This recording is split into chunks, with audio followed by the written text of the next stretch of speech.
Bushcraft jälle siin, oleme tagasi sellises ilusas metsas ja täna siis on plaan näidata mõningad trikid tarpidest, kuidas neid üles sättida ja milliseid erinevaid sõlmi selle jaoks kasutada. Nagu näha, siis praegu on kaks asja, on meil nööri ja on tarp. Lisaks teeme sinna juurde mõningad, siis nagu ma ütlesin, sõlmed, et näidata ka teile, kuidas siis näiteks rohkem seda asja kõike pingule ajada, et see tarp ei oleks siuke paras sült, lödi ja tuulega minema lendaks. Siukest asja meil vaja pole, meil lähemes olukorras eriti veel. Ja kõigepealt ma alustan sellistest madala profiiliga siis varjualustest. Ehk siis, mida me kasutame siis, kui on tõesti ellujäämisolukord või sa ei taha väga kellegile vahele jääda seal, kus sa juhuslikult hetkel ööbid. Hakkame see asjaga pihta. Esimesena ma tooksin välja sellise ühe enda lemmikutest varjualustest, milleks on siis eesti keeles laibakott, inglise keeles siis bodybag. Ja kuna miks ta on hea, sa oled kaetud põhimõtteliselt kõikidest nurkadest välja arvatud siis otstest, aga sul on olemas põhi, sul on olemas seinad, sul on olemas katus. Et kõigepealt näitan ette sõlme, mida mina kasutan tavaliselt, nagu siis tarpide üles seadmisel. Nii, kõigepealt siis me panime nööri ümber puu. Nüüd me tõstame selle lahtise nööri üle, siit vahelt läbi, nagu näha. Ja kaks ringi veel samamoodi ning kolmanda ringi me toome ka siit, aga seekord me lähme üle siis sellest ning tõmbame kokku, pingutame ära. Nüüd on see, et see ei lähe mitte kuskile ainult siis, kui seda ise sättida.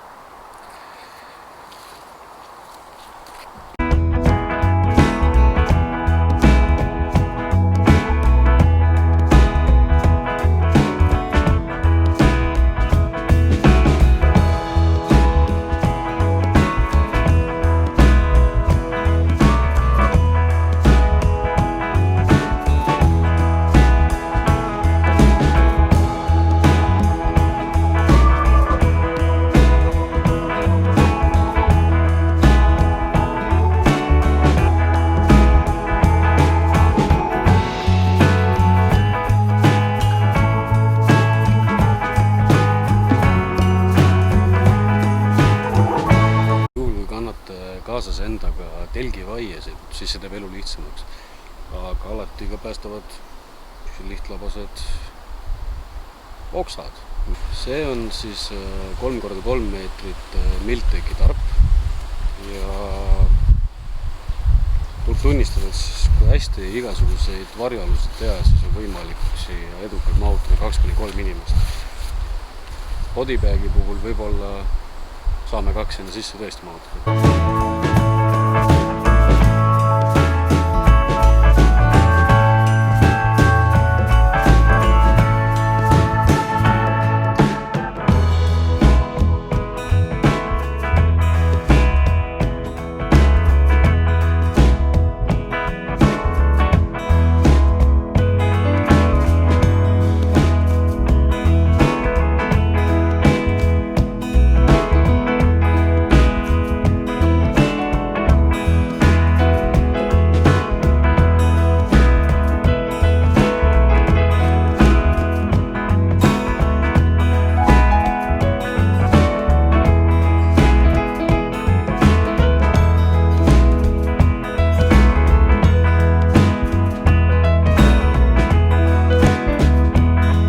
Selleks, et me ei peaks nööri panema igast aasast eraldi läbi, oleme siis teinud eraldi sellised nöörid.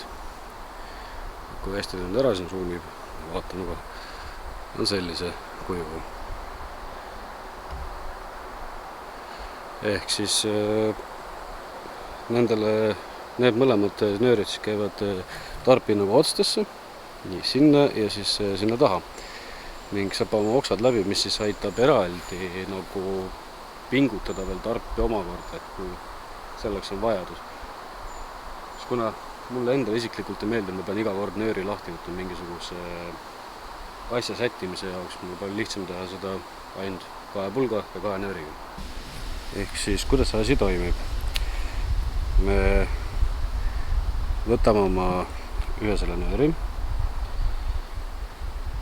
me tõstame selle siis sõlme osa, selle alumise osa, üks kord ja teine kord siit läbi. Tõmbame ta kokku ja seda annab liigutada ainult näppude. Kui allapoole tõmmata, ehk siis tarbi jõud samamoodi pingutades, siis ta ei liigu mitte kuskile, ainult pall ja käsi. Järgmiseks me paneme siis selle sama nööri siit tarbi enda seest läbi ja me pingutame lihtsalt siis siia vahele, või lisamise vahele pingutiks siis ühe oksa. Nüüd on meil võimalik siis seda lukustada. Siis see ei lähe mitte kuskile, see püsib siin täiesti paigal. Nüüd, kui tarp on pingutatud otstest, siis meil enam ei olegi õnneks väga palju teha, kui ainult sättida siis paika siis tarbi mitte nurkadest, vaid nurgast edasi aasadest siia maha kinni. Vajadusel võib ka allapoole. Kui mul on õnneks kaasas telgivaia, mis ma avastasin kotist, siis ma tõmban need nurgad kinni telgivaiadega. Muidugi jah, seda võib teha tõesti just erinevate pulkadega, kui sul on selleks võimalus.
Kuna tegemist on tõesti madala profiiliga, siis isegi minusugusel väiksel inimesel on suht raske see sisse tulla, aga jällegi, kui me üritame siis varjata ennast kellegi eest või kuidagi, et siis siin väike leht, kellegi eest või midagi sellist, siis on see tõesti hea siuke koht, kus oma öö ära veeta.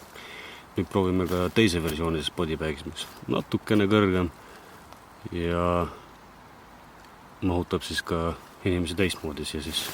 Järgmiseks on siis selle samale bodybag variandile siis ütleme laiendatud versioon. Ehk siis ühte külge samamoodi sisse ei säti, nagu me enne tegime seda, ehk siis täielikult A-kujuga.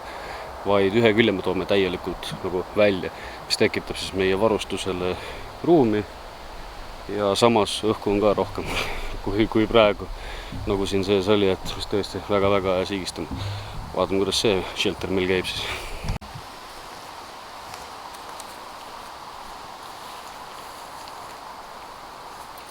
See on tegelikult üks lihtsamaid variante, mis samamoodi tegelikult on vägagi selline madala profiiliga ja samas nagu sul jätkub ruumi, nagu ma ütlesin, enda asjadele ja rohkem õhku on sul sees.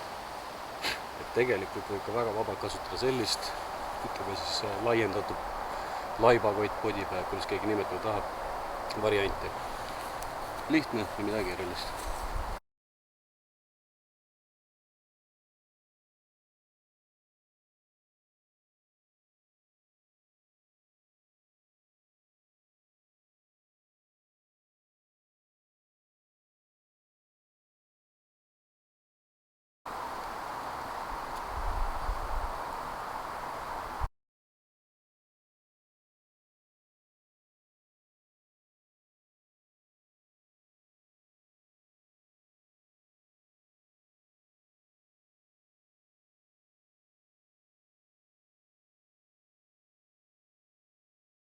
Nagu näha, siis on see kõvasti suurem võrreldes sellega, mis ennem oli ja samamoodi hoiab tõsiselt siukest madalat profiili, et kui võib-olla õrnalt lehtedega veel ära kattasid pealt, et siis saaks isegi siukse nõnda nimetatud kamotoonides asja sisse vaadates. Kinnisvara on uhke, on veel üks magamistuba ja siis siuke laoruum olemas. Vajadusel saab siin väga hästi ka tegelikult kahekesi magada, küll pikuti, mitte kõrvuti, aga oma öö saab siin väga edukalt ära veedetud. Nagu näha, siis me oleme nüüd latti natukene kõrgemale tõstnud, ehk siis natukene minu peast üle ja siit tuleb siukene lihtne shelter, mida kõik arvatavasti juba teavad, on lean-to shelter, ehk siis nagu näha, on nöör üles tõstetud ja tarbi me toome siis taha sellisesse jällegi peaaegu kolmnurksesse asendisse, aga ma teen natuke teistsuguse variandi, mis annab meile ka võimaluse sees istuda kuival pinnasel.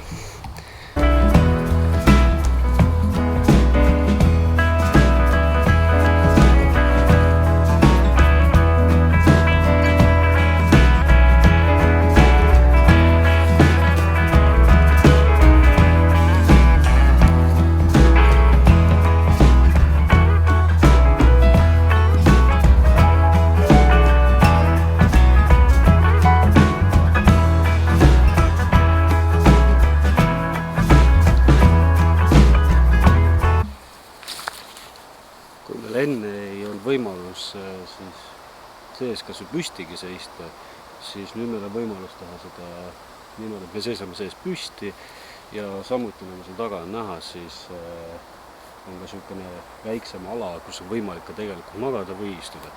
Ehk siis kui see ette mingisugune väike hea lõke teha, siis annab see sooja päris palju see sisse.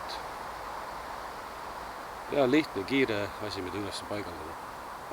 Aga jällegi nagu näha, siis kuna ta on ikkagi suur, siis ma pigem ütlen, et selliseks enda varjamiseks ega ikka kõlba küll.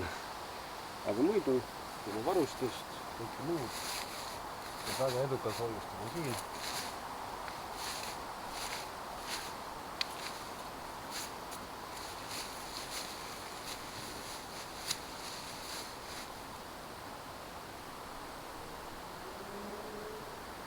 Ühesõnaga, teine versioon on siis meil siit eespoolt katusega.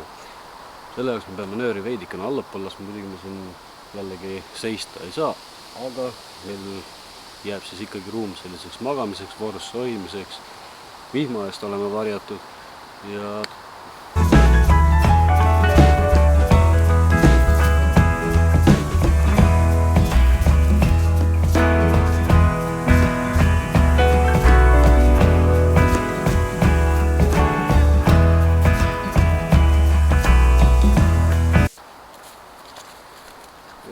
siis on meil kaks varianti siin. Ette on meil katus tekkinud, siis on meil võimalik tuua see katus kas siis nööridega ülesse või siis siia ette panna mingisugused oksad püsti, mis siis omakorda nööridega maasse kinni panna. Ja kuna see katus on siis ikkagi päraspoole igatepidi liigutatav, mul on vanast telgist mingisugused jubinad alles, mis ei ole nagu absoluutselt mitte mingisugust kasutust mul leidnud, kui siis ainult tarbiehitustel. Ja kuna tal on selline siis, ütleme nagu stopper siin küljes, siis aitab mul väga palju kaasa sellele, et kui ma sama stopper osa siit läbi toon, nööri panen siis samast august läbi.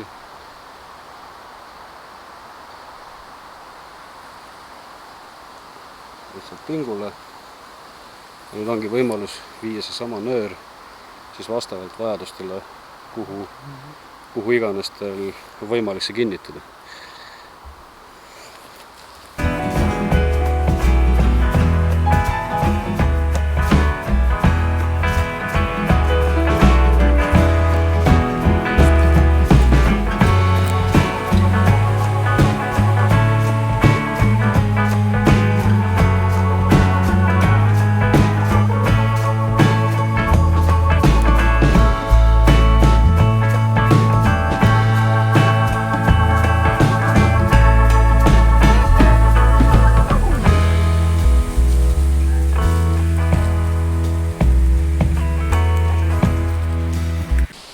Samuti kutsutakse seda ka tegelikult Seafly, kuna tal tekib selline C-kujuline kujund siis, et kutsutakse teda Seaflyks. Samas mina ütleks, ta on siuke lean-to katusega, ehk siis extended variant, kus sul on võimalik ikkagi nagu sees istuda, sa oled vihma eest varjatud, õhk käib ilusti kogu ruumist läbi. Kui sinna ette veel mingisugune tuli teha, siis ka soojus tuleb see ruumi sisse ja niimoodi, et jälle öösel väga edukalt siin ära veeta, varustus mahub siia või siis siia ruumi küllale. Siis ma näitan veel ühte versiooni sellest samast nimetatud siis extended lean-to minu jaoks pigem kui Seafly. Seafly on pigem nagu siis ikkagi kõrgema katusega, mis on üles tõstetud minu jaoks.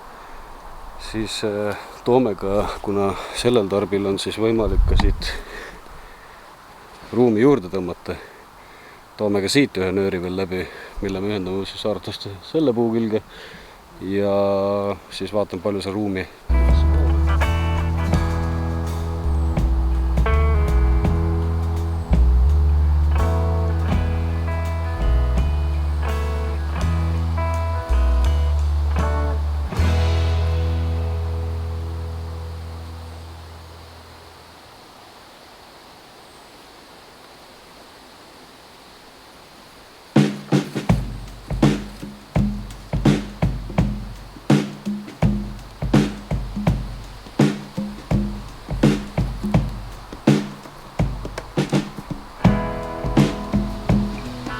Ühesõnaga nagu näha, siis on tekkinud sinna selline kumeram osa, mis annab meile tegelikult väga suure sellise pearuumi, ehk siis istumise poolest on mul siin palju rohkem ruumi ennast liigutada, saala mingi oma asjadega askeldada, mida ma tahaks teha.